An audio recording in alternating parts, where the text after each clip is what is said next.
Imagine opening your front door to the sound of your own mother-in-law screaming that you don't belong in your house. She tried to throw me out of the very home I paid for, until my quiet smile and one small piece of paper turned her world upside down. Stick with me, this story of betrayal and payback will leave you cheering. Don't forget to like, share, and subscribe so you don't miss stories where karma knocks loud and clear.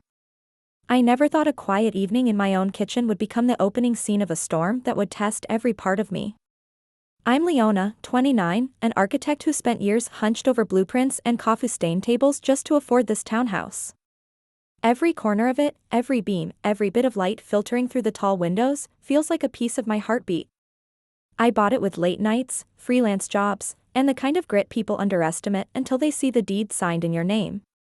When I met Evan, his laugh felt like sunlight after months of rain. He was gentle, the kind of man who noticed when I skipped lunch and left a sandwich on my desk.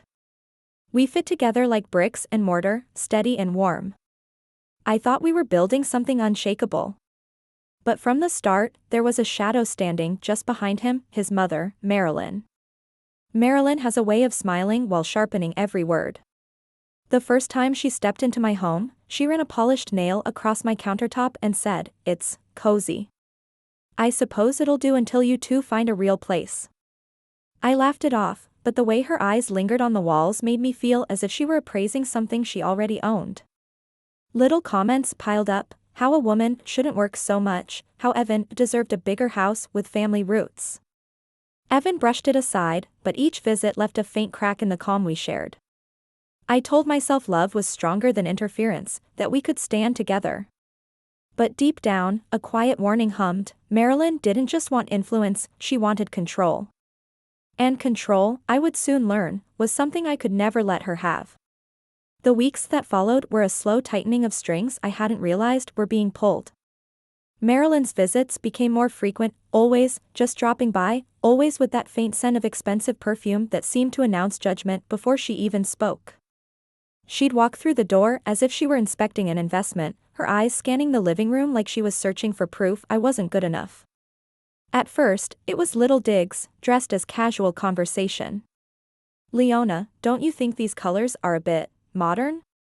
Evan's always loved more traditional tones." Or, "You work such long hours, who's taking care of him?" Her words sounded polite, but each one felt like a pin pressed into my skin. Evan tried to laugh it off. He'd squeeze my hand and whisper, "She's just old-fashioned." But I could see the tension creeping into his shoulders when she spoke. Sometimes, after she left, he'd repeat her phrases without realizing it. "Maybe we should think about a bigger place someday," he'd say, looking around the home I fought to buy. I'd nod lightly, but inside, my chest tightened. One evening, Marilyn arrived unannounced with a tray of homemade pies. She stood in the doorway, eyes sharp, and asked, "So, when will this house finally feel like a family home?" "Evan deserves that, don't you think?" I swallowed the sting, thanked her for the pies, and watched her glance at the walls as though measuring them for her own curtains. It wasn't just interference, it was possession. I could feel her belief growing that this house, my house, was somehow tied to her son's future, maybe even already theirs. The air between us thickened with something unspoken, a quiet war I knew would only sharpen if I stayed silent. Marilyn's presence started to seep into every corner of my days, like water finding cracks in stone. It wasn't just surprise visits anymore. It was late-night calls to Evan that stretched long past midnight. I'd hear the low murmur of their voices from the next room, his sighs heavy, her words sharp and urgent. When he hung up, he'd slip into bed smelling of worry, pretending nothing was wrong. Soon, her suggestions became strategies. She hinted that Evan deserved a home in the family name, a place that reflects who you really are. Not a temporary stop. I could see the thoughts taking root in his mind. Small seeds of doubt that he didn't even realize she'd planted. He'd mention how a bigger place might be nice, and I'd remind him gently that we already had everything we needed. He'd smile, but his eyes held questions I hadn't seen before. Marilyn began to criticize me more openly, cloaking it in faux concern. "You work so much, Leona. Don't you want a family someday? A woman can't build everything with blueprints." Her words lingered like smoke after a fire, impossible to brush away. The tension grew thicker at dinner one night when she announced, almost casually, "Evan, have you thought about buying property closer to us? Somewhere more permanent?" She looked at me as if I were the temporary one. I felt the heat rise to my cheeks but forced a polite smile, swallowing the ache in my chest. Every interaction left me exhausted, as though I was defending a life Marilyn refused to believe I had built. And through it all, Evan stayed caught in the middle, his silence a quiet betrayal I tried not to name. But deep inside, a spark of resolve began to glow. The evening of the ultimatum started with the scent of rosemary and roasted chicken. I'd planned a quiet dinner for the three of us, hoping a warm meal might soften the edges that had been cutting deeper with every visit. But from the moment Marilyn stepped through the door, I sensed a storm. Her perfume arrived before her words, sharp, deliberate, impossible to ignore. We sat at the table, forks clinking against plates, conversation brittle as dry leaves. Marilyn barely tasted the food. Instead, she set down her wineglass and leveled her gaze at Evan. "It's time you made a choice," she said, her voice steady and cold. "A man needs a wife who knows her place. You can't build a family in someone else's house." The words hit like a slap I hadn't seen coming, though part of me had always expected it. My heartbeat thudded in my ears. Evan froze, knife hovering midair, his eyes darting between us. I kept my voice low. "This is my house, Marilyn." She didn't blink. "Exactly. That's the problem. Evan deserves a home that belongs to him and to us." The air turned electric, heavy with anger and disbelief. Evan opened his mouth, then closed it again, his silence cutting deeper than any insult. Marilyn leaned back, lips curling in satisfaction, as if she'd delivered a final verdict. Dinner ended in fragments, forks abandoned, words unspoken. As I cleared the plates, my hands trembled, not from fear but from a rising clarity. Evan's quiet compliance stung worse than her accusations. For the first time, I realized this wasn't just a battle with Marilyn. It was a test of Evan's spine, and maybe of the life I thought we were building together. The storm had officially broken, and I could feel the lightning waiting. Rain hammered the windows that night like a warning I couldn't ignore. I was curled on the couch with a book when the doorbell rang, sharp, insistent, almost furious. Before I could reach the handle, Marilyn's voice sliced through the storm. "Open up, Leona. I know you're in there." I hesitated, heart pounding, then unlatched the door. Marilyn stood drenched but defiant, umbrella snapping in the wind behind her. Her eyes blazed as she stepped inside without waiting for an invitation. "Pack your things," she barked, water dripping onto the hardwood. "This house belongs to our family, and you're leaving tonight." I felt the heat rise in my chest, but I held my ground. "This is my home, Marilyn. You need to leave." She jabbed a finger toward me, voice climbing higher. "Don't play games. You've leeched off Evan long enough. We're done letting you squat in our house." The word "our" sliced through the air. I tried to steady my voice, though it shook with anger. "You're mistaken. This house is mine." Before I could say more, the door opened again. Evan stepped in, rain clinging to his jacket. His eyes widened at the scene, his mother furious, me rigid with defiance. "Evan," Marilyn demanded, "tell her to leave. Tonight." He froze, then turned to me, his voice barely a whisper. Maybe we should cool off separately." The betrayal stung sharper than the storm outside. My pulse roared in my ears as silence settled, thick and suffocating. I looked at Evan, the man I thought would fight beside me, and saw only hesitation. I didn't cry. I didn't plead. I simply stared at them both, a quiet resolve hardening inside me. Tonight, they thought they'd cornered me. But they had no idea what was coming next. After that storm-soaked night, the house felt colder, even in daylight. Evan and I barely spoke the next morning. He moved around the kitchen like a stranger, quiet footsteps, eyes fixed on the floor, as if silence might erase what had happened. I brewed coffee and waited, hoping he'd say something that showed he still stood with me. Finally, he exhaled a long breath. Leona, he began, voice thin, maybe mom's just trying to protect me. Maybe if we spend a little time apart, things will calm down. The words sank like stones in my stomach. Protect you? From me? I asked, my voice trembling, equal parts hurt and disbelief. He rubbed the back of his neck, avoiding my eyes. She thinks the house complicates things. That it puts me in a strange position. I stared at him, stunned. This is my home, Evan. You know that. You know how hard I worked for it. He nodded, but his shoulders sagged. I just don't want to choose sides. That was the crack I couldn't ignore. I'd fought to build a life of independence, and here he was, folding beneath his mother's pressure like paper in the rain. His refusal to stand tall wasn't just disappointment, it was betrayal. I set my coffee down with a deliberate calm that surprised even me. If you can't choose the truth, then you've already chosen. Evan's eyes flicked to mine, pleading, but I turned away. The quiet between us carried more weight than shouting ever could. In that silence, I felt something inside me harden, a final, unshakable clarity. I wasn't going to beg for loyalty or defend the life I'd earned. If Evan wouldn't stand beside me, I would stand alone. And soon, both he and his mother would see exactly what that meant. The house felt eerily still the next few days, as if it were holding its breath along with me. Evan left early for work and stayed late, his absence carving out long stretches of silence that gave me room to think and to plan. I moved through each room with a calm I hadn't felt in weeks, every step sharpening my resolve.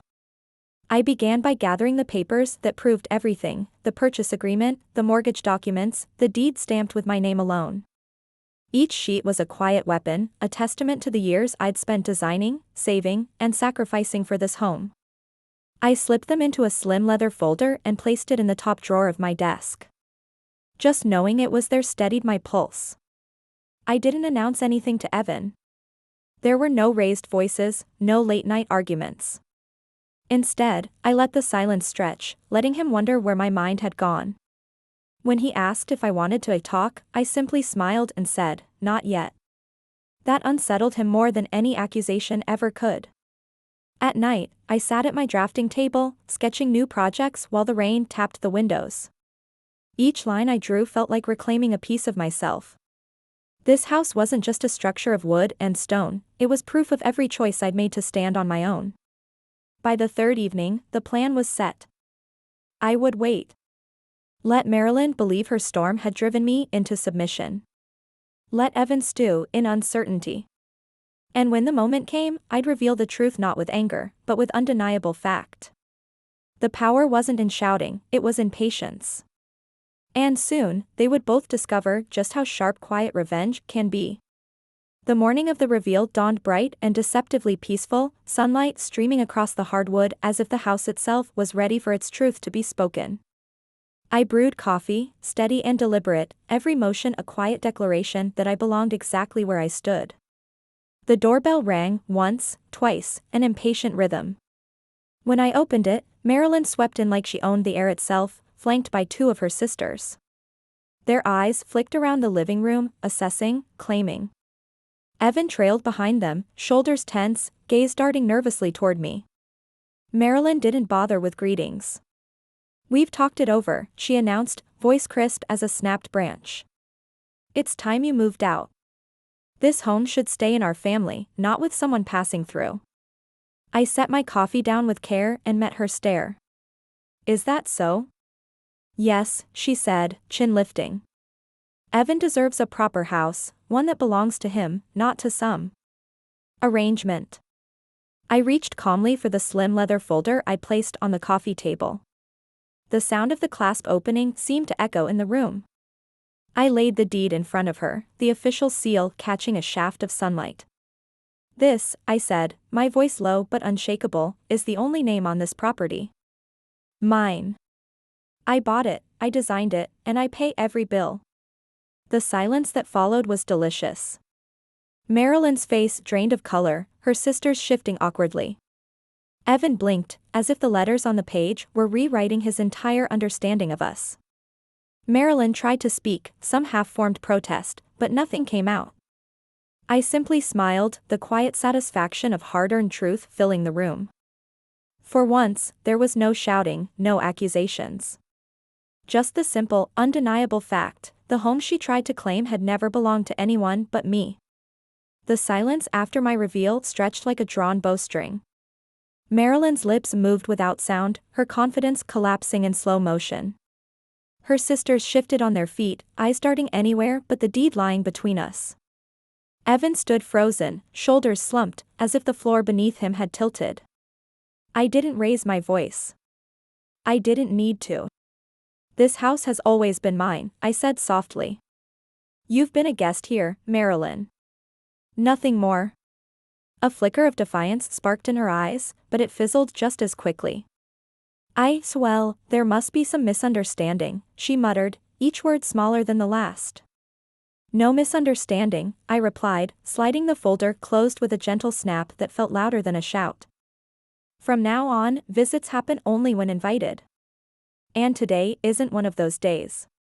Marilyn's sisters exchanged uneasy glances before edging toward the door.